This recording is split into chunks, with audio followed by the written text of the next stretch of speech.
Good morning বন্ধুরা।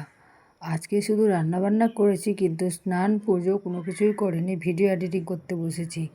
এটা হচ্ছে কালকে রাত্রের ভিডিও। কালকে দোকান থেকে তড়কা আর রুটি কিনে নিয়ে এসেছিলো। আর অবশ্য আমাদের বাড়িতে তো প্রত্যেক দিন রুটি হয়, কিন্তু তার সত্ত্বেও নিয়ে এসেছিলো রুটি আর অনেকগুলো তড়কা। দুই জায়গায় তড়কা নিয়ে এসে এতগুলো তড়কা নিয়ে এসেছে যে কী বলবো। আর আমি দেখি একদম রেগে গিয়েছি, কারণ এতগুলো তড়কা খাবে কে? খাওয়ারই তো লোক নাই। অনেকগুলো তড়কা কিনে নিয়ে চলে এসছে। আর রুটি তো অবশ্য আমাদের বাড়িতে প্রত্যেক দিনই হয়, কিন্তু তার সত্ত্বেও নিয়ে চলে এসছে রুটি। আর এইদিকে আমি তড়কাগুলো একটা হাতে ঢালছিলাম, তো একদমই ঢালতে পারছিলাম না। আমার বরকে বললাম একটুখানি ঢেলে দাও, কিন্তু তার ফাঁকে ফাঁকে আমি কখন যে ক্যামেরাটা অন করে রেখেছি ও ঠিক জানি না। তো এই যে আর ওই জায়গায় তোমার গিয়ে তরকারি ছিল এখানটায়। আর এই তরকারি যে কিনে নিয়ে এসছে, তরকারিটা প্রচণ্ড পরিমাণে রিচ, একদম পুরো তেলই শুধু ভাসছে তরকারিটার মধ্যে। আর খেতে একদমই ভালো না, একদম কোনো স্বাদ কোনো কিছুই পাচ্ছিলাম না। আমি বলছিলাম যে এটা কী কিনে নিয়ে আসলে, আমাকেই যদি বলতে আমি তোমাকে এর থেকে ভালো রান্না করে খাওয়াতাম। একদম খেতে ভালো না। আর জানি না এটা বলে কোন বিখ্যাত দোকান, কি দোকানটার নাম বলেছিল, অবশ্য আমার এখন মনে পড়ছে না। তরকাটা যে রান্না করেছে, ডালগুলো তো কোনো কিছু দেখতেই পাচ্ছি না যে এটার মধ্যে কোন ডাল রয়েছে আর কি রয়েছে না রয়েছে, কিছুই দেখা যাচ্ছে না। একদম পুরো ভেঙে একাকার হয়ে গিয়েছে। আর আমাকে খেতে একদম ভালো লাগলো না। লাস্ট মোমেন্টে আমি কি দিয়ে খেলাম দেখো। তো আজকে আমার বর তরকা কিনে নিয়ে আসতে, তরকা যে এত পরিমাণে রিচ, আমি একদমই একটুখানি নিয়েছিলাম। এত পরিমাণে রিচ যে আমি অত রিচ একদমই খাই না। তো তার জন্য আম দিয়ে খাচ্ছি এখন।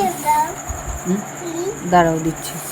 আর এই সাজুনি গুজুনির দেখাচ্ছি, এর স্বাদ শেষ হয় না। এখন রাত্রি হয়ে গিয়েছে, সকাল থেকে আজকে খেলাধুলা করছে, এখন অবধি ওর খেলাই শেষ হয়নি। এই যে ক্লিপটা নিও না, চুল। আমি এখন খাচ্ছি না। একটা তো হয় না, একটা হাতে মোবাইল ধরেছি, আমি একটা হাতে খাচ্ছি। আমটা তো ছুটা যায় না। ধরো, খাবা?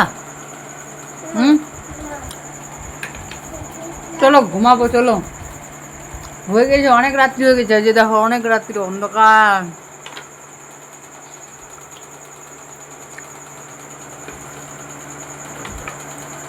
অন্ধকার হয়ে গেছে, আর খেলতে হবে না, চলো ঘুমাবো। এখন দরজা লাগাই দেবো। বাইরে বিড়ালটা আছে, বড় বিড়াল। বাইরে এখন কেউ যায় না। দেখো কত রাত্রি হয়ে গেছে, এখন রাত্রি প্রায় 10টা বেজে গেছে।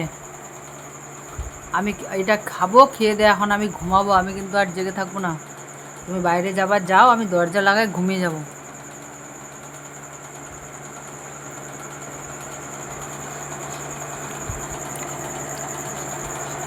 তো চলো এখন আমি খাওয়া দাওয়া করি, খেয়ে দিয়ে এখন ঘুমিয়ে যাব। ও খেলাধুলা করছে, বাইরে যাবে, যাক, আমি দরজা লাগিয়ে দেবো কিন্তু। আজকে সকাল থেকে খেলছে, এই যে এইখানটায় খেলছিল। খেলাধুলার জিনিসগুলো অবশ্য রয়ে গেছে, আছে এখন অব্দি। ওখানটায় কিছু কিছু জিনিস নিয়ে এসেছি, গামছা, আমার নাইটি আর যা যা ছিল সব কিছু ওখানটায় রেখেছিলো গুছিয়ে। তো কিছু কিছু জিনিসগুলো নিয়ে এসে আমি এই যে এখানটায় রাখলাম। এখন অবধি খেলে যাচ্ছে, আজকে একদমই ঘুমাইনি।